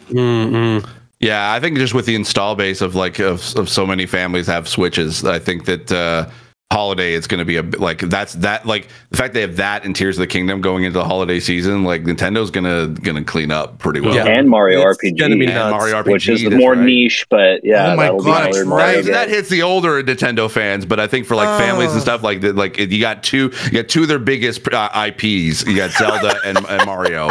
I love how stressed out Marcel. I just remember Mario RPGs coming out this year as well. I'm like, there's no time. It's end to end. Man, till the end of the year, it is end to end. Spider-Man 2, Mario Wonder, Assassin's Creed Mirage, Starfield. What else? 2. Alan Wake 2, Cyberpunk DLC expansion, Mario RPG. Yeah. Like, holy smokes! Like, I feel bad for Avatar. December. Isn't that Star Wars game coming out this year too, or that's later? Oh, thank God! Thank you. Yeah. Take your time with it. Wait. We're fine. No, but I think isn't Avatar supposed to be coming out in December? Yeah, that's December. Yeah. We have not heard about that at all since. Isn't there something new coming for that really soon? I thought they had something lined up. No! I did. I don't know. That's 2 months, by the way. Is this? Hold on. Is this a list? 2 months. Is this the list? September, October. Man. This is just stupid. September, October. Oh my god! For the people listening that can't see, I posted every single. I'm just scrolling. Release for September and October. There's Lies of P. Oh my god! Payday 3. There's so much. This isn't even saying Mortal Kombat 1. That's how many there are. There's so many that come to mind. Does anyone know is Warhammer Space Marine 2 this year as well? I think we're getting. Or did that get delayed? Ooh, I think that got delayed. Did it get delayed? Because that game looks awesome. Yeah. Dark Tide's okay, coming out, okay, yeah. Dark Tide. Sonic Superstars, Metal Gear Collection. Metal Gear. Oh we forget my God. though, EA Sports FC. Like it's soccer. It's that's true. That's another. That's the biggest seller for EA right there. I don't get it. I'm not if I'm gonna play a sport, I'll play the sport. I don't like playing video games and playing Fair a sport. Oh, I'm super into. Then we got Forza Motorsport too. Yeah. Sonic Superstars. Oh my God, that's right. Which is like another Mario Wonder. That's game another as well. one that'll go toe. Yeah. Yeah. Oh my God. I feel bad for Sea of Stars because it's a great game made by the people who made a Messenger, and look at it. I'm like, I don't have time for you. Like, Is that a Game of the Year nominee potentially? I saw the reviews were like super high. It's like a 91 Metacritic right now or something like that. Oh, Sea of Stars. Sea of Stars. I keep seeing it jump around between 91 and 93. Yeah. I think unfortunately it's just nominated? a little. I think this year is so strong that it just doesn't have the cachet to kind of. We're gonna have to do an episode where we're gonna predict what will be the Game of the Year nominations. Oh, 100%, 100%. We're bringing the most contentious like category ever. We're bringing the list with us when we all go to the Game Awards together, right? Right. There we go. Right. Yeah. Exactly. Watching you guys. To cap it off, there. What are you looking at me for? I'm ready to buy my ticket because it's a good price right now, I must say. So yeah, we got it. Can you buy tickets for the Game Awards yet? No. I'm talking about flights. Flights are a good price right now. I just wish that it never seems to line up with my birthday. It's like my birthday's December 13th. It's Wednesday. Jeff, he does it on purpose. He's like, I know. He looks at the calendar. He's like, no. Not today. Yeah. The shareholders like, but Jeff, like this is way better. He's like, no, that's Steve's birthday. I don't want it. I don't want it. Yeah, exactly. It's fine. It's my day. Like, I get it. My day. Not Steve's day. My day. Jeff's day. But I will thank him for that birthday present of sitting me in front of Reggie that last year. There you go. That's good. There you go. Let's see who I'm going to sit by next year or this year. Oh my gosh. It'll probably be next to like a lot of security. That's for sure. So I would hope so. I would certainly hope so. They got to worry about me. That's what they. Yeah. To cap it off, we have a favorite game adaptation. Sammy, why don't you take this? Take us home for this. Ooh, okay. Favorite or at least favorites. I mean, favorite, it is a newer edition, but like I think HBO did just such a fantastic job with The Last of Us. Yeah. I'm very biased. I have a Firefly tattoo and everything, but nice. They paid like such close attention and they were so passionate about the project, bringing in like the voice actors, stuff like that. And even like all the added material, it was still to the ethos of the game. So I really appreciated that. And the worst, don't hate me. It's so bad, it's good. Super Mario Bros. 1993, probably. Yeah. Oh, in my it's so bad, it's good. It's so bad. It's a cult classic now for people. It's a cult classic, yeah. But I'm with you on The Last of Us. I think that's my favorite game adaptation. Like it just it hits every single moment that it needs to. It adapts the game so well without sort of making it feel like it's a video game show. And they added new things to the lore of The Last of Us that I think it like makes honestly is better than the game. And and you all know I'm talking about episode 3 because Frank and Bill, like my God, that's today. That's today. That is today. Yep. As of recording this, and that's the letter, the data letter. I think it hits every single moment. It does. Like the fact that the Neil was a part of that from the very beginning, working along with Craig Mazin, who like did such an. If you have not seen Chernobyl, my God, like it is such an amazing miniseries, and it's hard to watch in like a good way. You know, like it's like.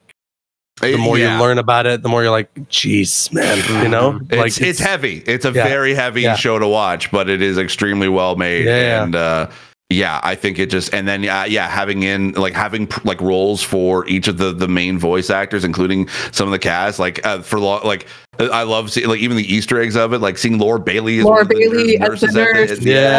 I thought that was amazing. I just think it's I don't want to say it's the perfect video game adaptation, but it's pretty damn close. I'd say if we were speaking like if we had to just speak objectively, you can't not say The Last of Us. I feel like when you look at critically, it's the most well-received video game adaptation.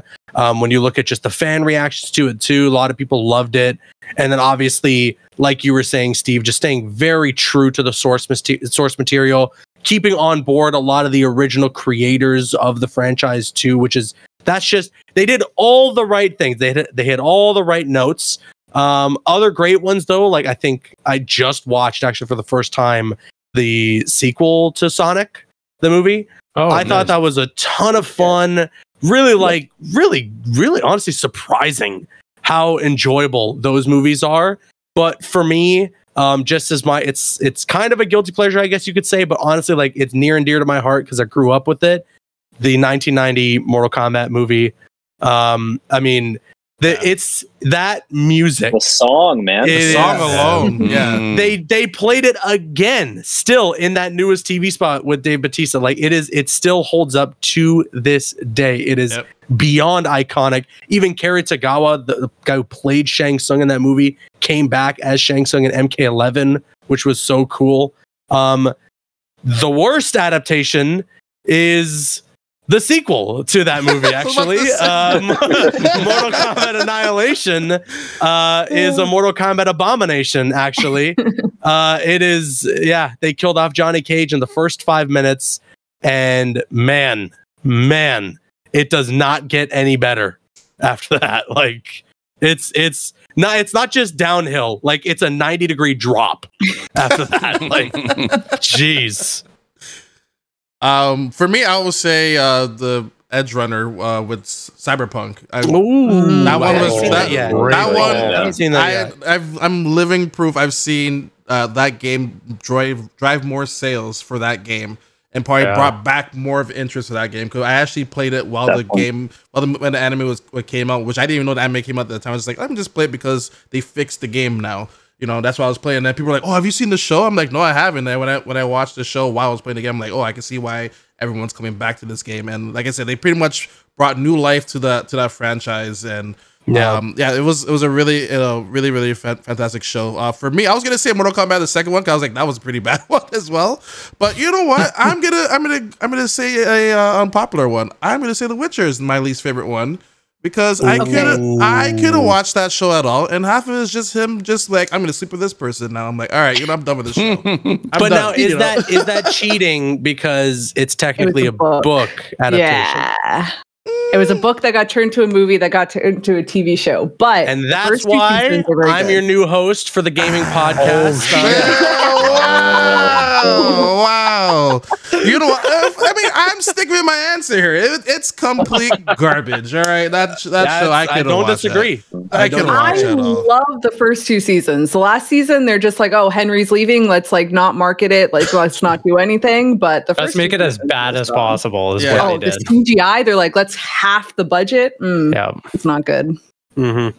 I'll go next, and Caboose is right. Objectively, it's The Last of Us. I don't think that anyone can really contest that. I think the production value, the casting, the love, the passion, everything that went into that show was just top notch. I was blown away week by week watching that show and just seeing all the differences and everything.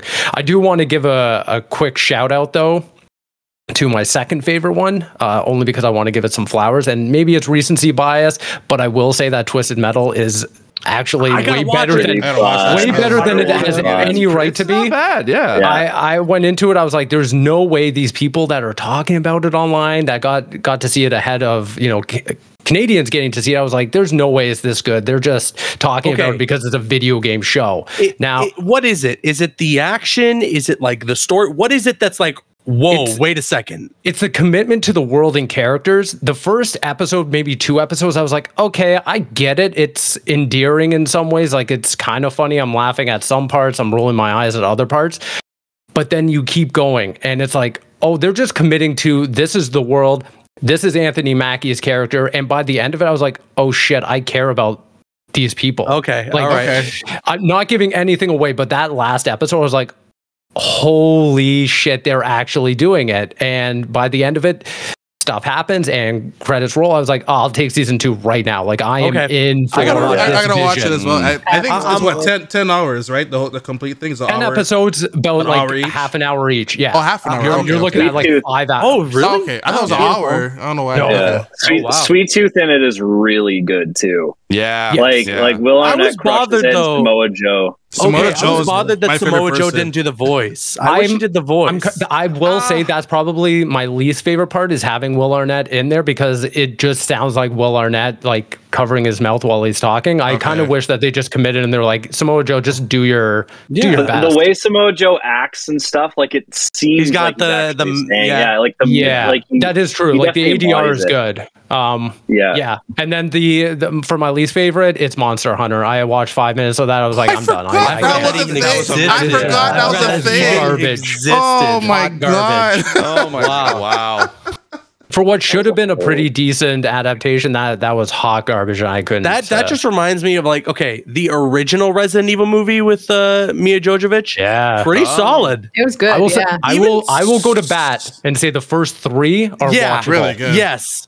They can be guilty pleasures. Yes, absolutely. And then they just keep going, and then you're like, oh no. And then it just like there's another one, and you're like, just stop. Like, who knew that you could have so many apocalypses on all the time? It's like, oh, the world's ended, but now it's ended even more. Oh, and then didn't they make a Netflix show that was like a teen drama? Yeah. Oh, that was right. That was real. What is it about that franchise? And then also that Welcome to Raccoon City. Poof, man, that is rough because it was like it has our boy Lance Reddick in that, and I'm like, oh, that the Netflix show, right? Yeah, I know. He was was he Adam Wesker? No, he was Wesker. Was he? He played Wesker. Yeah. I'd say spoilers, but come on, like no one's gonna watch it. You know what? No, you know what? Where I haven't talked about as far as probably like one of the worst adaptations. Jake Gyllenhaal, baby, and Prince of Persia. That's another one I forgot existed. Man, that was just whelming. Like it's not underwhelming. It's just a movie. Like I wasn't offended by it when I watched it. It was just. I wasn't offended. You should be offended. You should watch it again. Watch it again.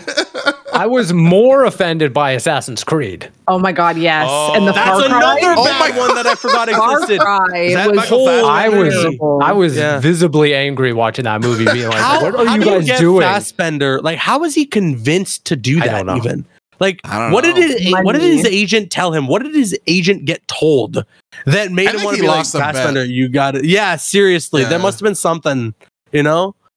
These movies, like something was going to leak about him. Like, hey, if you do this movie, we won't leak this information or something. That's got to be what it was. Yeah, Assassin's Creed, Prince of Persia. Like these are franchises that like it's not hard to make even a serviceable movie. You know, because I look at Mario as a perfect example.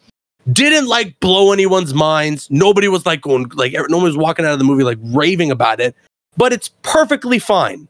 And there should be video game movies that aren't so far departed from the source material that they end up being like the hot pieces of garbage, like Assassin's Creed or Prince of Persia. You know, I take all mine back. It's Halo.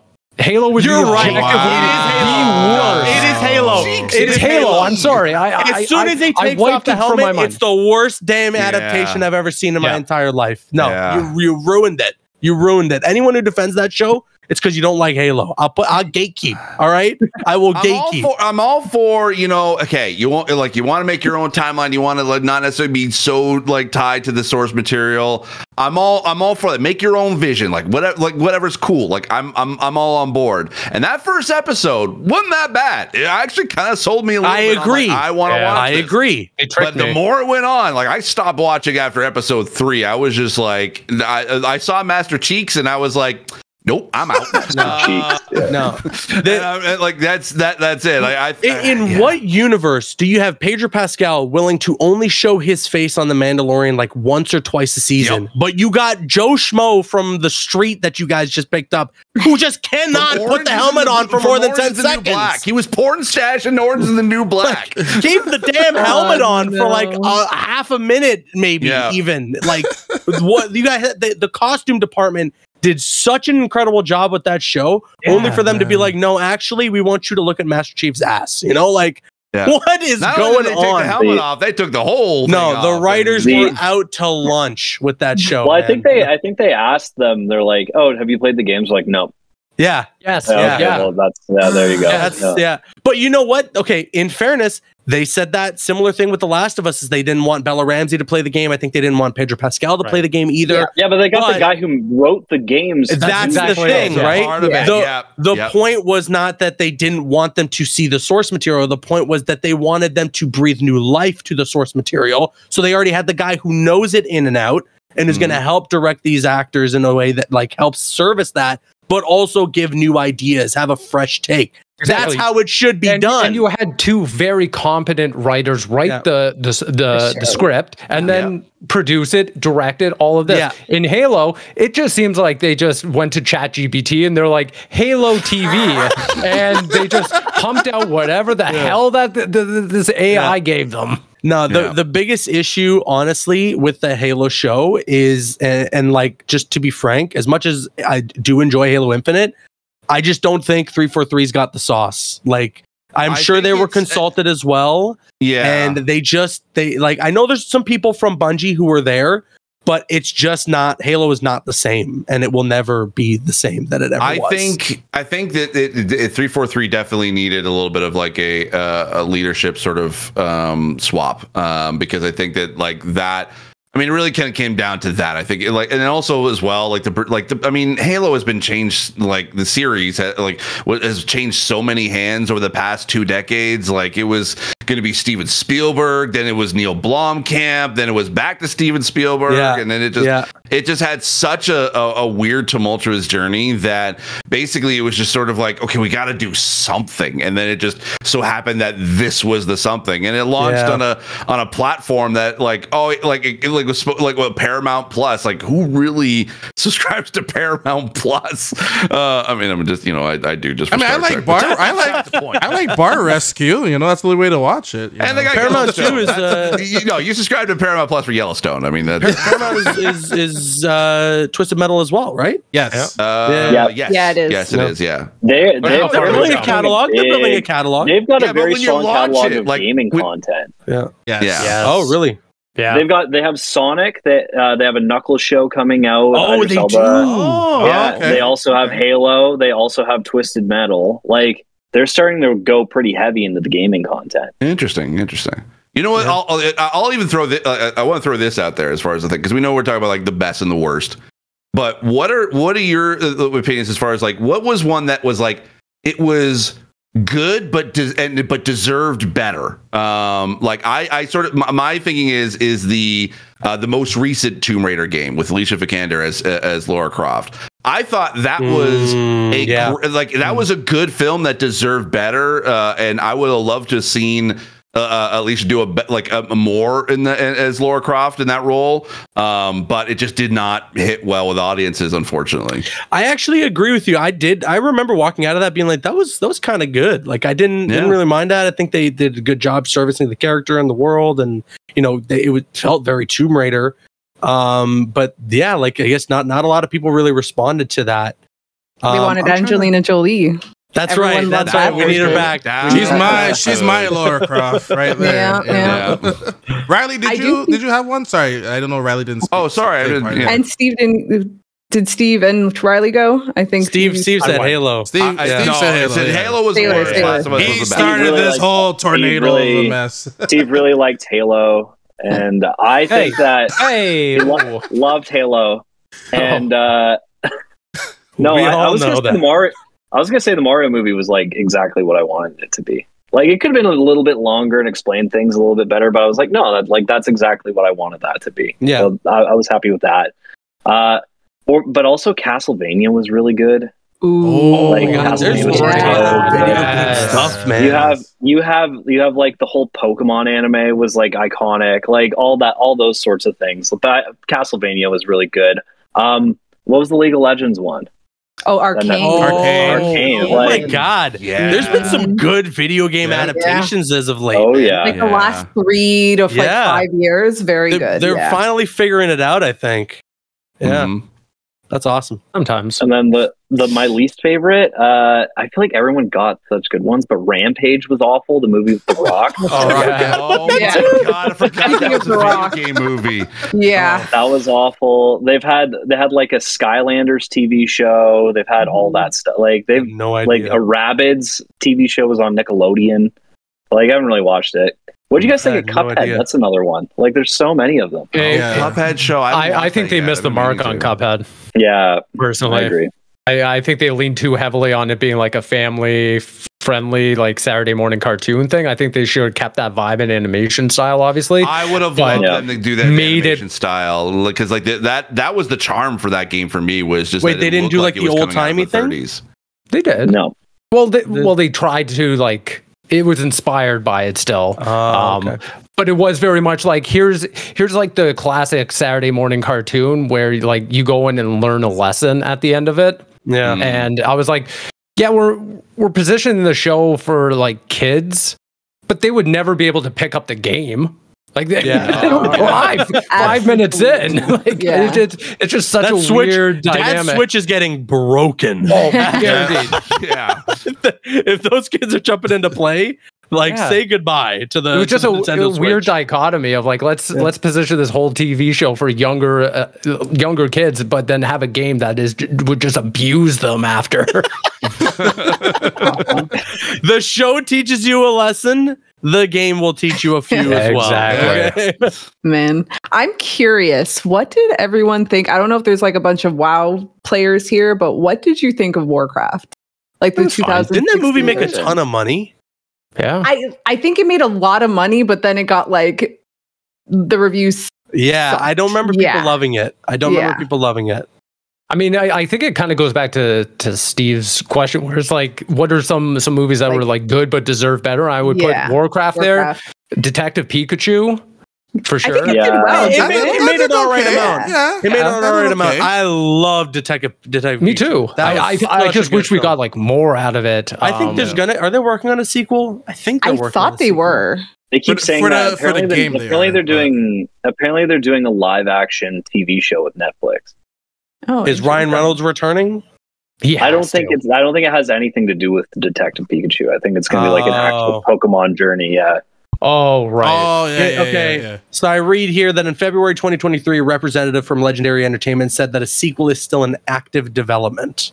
Yeah, then- but, like I don't know. Oh, okay. And then in March 2023, it was announced that Jonathan Kreisel would direct the sequel and Chris Galetta would write the screenplay. I don't know who these names are, but Hey, it's something. I guess It's something, they've at least. signed. There you go. Oh, okay. They got they got the IMDb page open for it. I guess they're working on it. We have that much at least. All right. Riley, I'm surprised you're not fighting for your favorite movie that you watch every other Saturday, Max Payne, with Mark Wahlberg. Oh my God, there's so many bad video game adaptations. That is my favorite. There's Doom again, or The Rock. The Rock is the Doom problem. added. You're right. Yeah. Doom, Yeah. except for that one incredible 5-minute sequence in first person. the first person. Oh, the first person. Yeah. Yes. Really Yeah. cool, actually. That is the only thing where I was like, oh my God, they got like the somebody. music kicks in. And Yeah. it's like, oh. Somebody turned their brain on the set for one day, and they were like, "Wait a second," and then the rest of the shoot, they were like, "Shut it off." Ironically, is one of the greatest parts of the Halo TV show as well, when they go first person. They're like, we're just going to mimic the game because that's exactly what people want, and then we're going to forget that. You know what's funny is that I actually like this is like a year or two ago, like during the pandemic. I actually had I was in a Zoom call with John Romero. And I think I remember seeing in his background, he had a Doom movie poster and behind. Hell him. yeah! Oh, Like man. somewhere like back, I was like, oh, okay, all right. That's funny. Now that makes me realize that The Rock's been in 2 video game adaptations. And he's been hinting that apparently he was working on like a video game adaptation for like a really big game. I wonder what that's going to be. But I'm assuming Call of Duty. Yeah, right? I think it's Call of Duty as well. I don't know if I want to see a Call of Duty movie with The Rock. Yeah. I don't think I want to either. Movie at all. Like, what's going to cover me? I'm I'm with you with that one, Steve. I don't want to see a Call of Duty movie either. I'm like, Bravo 6 going dark. Yeah. You know that it's him. Is we can see the eyebrow above like the mask. Now, could you imagine The Rock as like Ghost or someone? Oh, God. Oh my god! The mask just for his eyebrows. You would not put a mask in front of his face. I've never seen He's the face of the movie. Big hulking guy. Who could he be? I don't know. Yeah, he's poking out of his like his ear. And then I'm trying to think like. Oh, go ahead, Riley.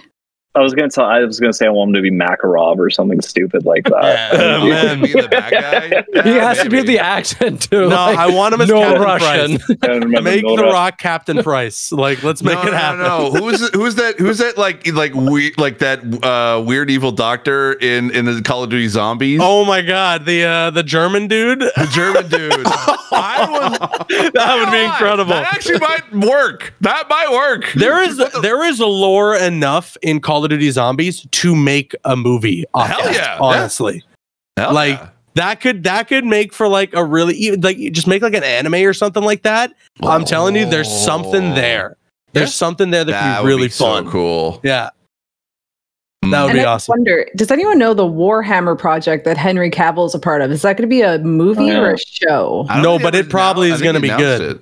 Yeah, That's true. It's probably going to be good. Show, but I forget now. But it's something on Amazon. It's something on Amazon. I remember. But the Fallout show is also whether it was a movie or if it was a show. Let me see. Is God of War? Yeah, the God of War adaptations on. Oh, that's coming to Prime as well. Yeah, that could be. It's a show. Same with so Warhammer is a show. TV show apparently. Oh, it's Netflix, right?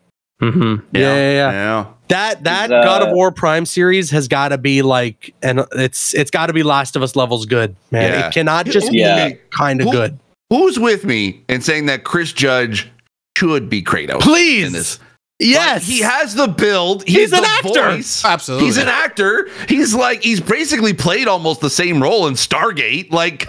Come on. Yeah, you'd be so good. Yeah, I think they kind of said that he's definitely not going to be it. Yeah, they kind of implied that. I would love Bautista actually to do Kratos. Bautista would be good. Like he's a great actor. I'm down for that. Like, you know what's almost definitely going to be terrible, which makes me sad. The Borderlands movie. I was just thinking that. Yeah. So I posted a list of like all the movies. I just looked at that. Shows. Yeah. Wait, there's a Splinter Cell movie?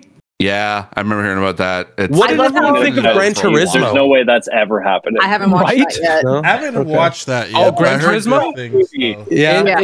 It is. You've seen the trailer. You've seen the movie. I hate that. I hate that they showed the movie. I guess trailers. And then you know what's funny? That Minecraft movie, they just announced like Jason Momoa is going to be in it, right? Yeah, I think so. Yeah. Didn't they say that? I don't know what the hell's going on with that movie, but I'm so sad because Borderlands is like, there are a few like pillars of video games I grew up playing when I first bought my Xbox 360. Halo 3 was one of them. You know, obviously like everyone was playing Modern Warfare, but like Borderlands was up there, man. I love that franchise. Yeah. And even like, I'm like a Borderlands 3 apologist. You know, I thoroughly enjoyed that game. And I didn't play Wonderlands though. I got to play Wonderlands. But that movie, a movie that was filmed and finished production and didn't have a release date for like 4 years is as big of a red flag you can wave in somebody's face. And so it's going to be an absolute disaster, which makes me sad. It just goes to show the last thing we ever saw about this movie was Randy Pitchford going to Kevin Hart's trailer, knocking on his door and just clearly disturbing him. Wait, really? That was the E3 footage where they're like, we're going to give you behind the scenes. Oh, you have to look it up. It is hysterical because clearly Kevin Hart is just on set doing his job. He's not in on the bit. Oh no. There is no bet other than Randy Pitchford going up to him and being like, "Hey, what do you think of the Borderlands movie? Ha ha ha!" And Kevin Hart is just not having it. And they aired this during E3. It's unbelievable. I'm watching that right after this. There we go. There are looks. Kevin Hart goes to the camera and he's like, "Not today, man. I'm just here trying to get a paycheck." Man, that's wild. Brutal. Well, you know what? Let's end the podcast here so we all can watch that right now. Aaron, what do you got going on for this week? PAX West is happening this week, but what you got going on? I'm chilling for now, you know, still uploading content on the YouTube channel, youtube.com/caboose, waiting to see when there's going to be some more information for Marvel Spider-Man 2. Outside of that, Mortal Kombat 1 is out in 2 weeks for the premium edition and the collector's edition owners.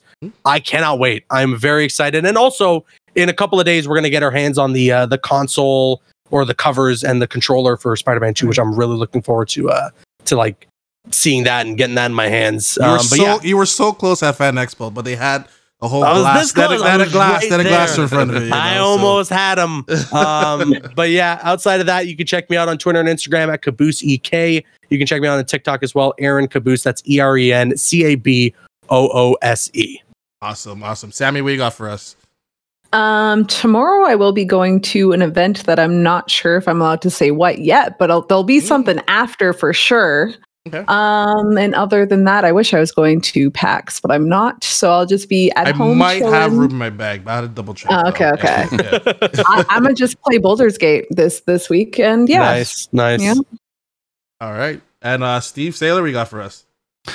So make sure to check out my YouTube channel, youtube.com/@SteveSaylor, because I will have, I think I probably might be the only one who has this. It's the accessibility review of Starfield. Awesome. Very nice. Awesome stuff. The embargo Can't wait. Are you allowed to say what time that's going out, or? It's noon Eastern, 9 a.m. Pacific is when the embargo is. It's the 31st, this Thursday. So, this will be out by then. So perfect. Yeah. This will, So we'll definitely check that out. And then if you want to follow me anywhere, at Steve Saylor, pretty much. I want that creator. I want the bomber drunker again. I'm the one reviewing this, and you get the packages. What the hell? Oh, look at that bomber jacket. Bomber jacket. There you go. I love me a bomber jacket, and but hey, Bethesda, send me one too, please. I'll take the bomber jacket. I don't need anything else. Listen, I'll clip it, put it on social for you. We'll see what could happen. Thanks, I appreciate it. There you go. But at Steve Saylor, pretty much everything on Twitter, Threads, Blue Sky, Instagram, all that stuff, and then TikTok and Twitch. I'm Blind Gamer Steve. So yeah. All right, Steve Monday.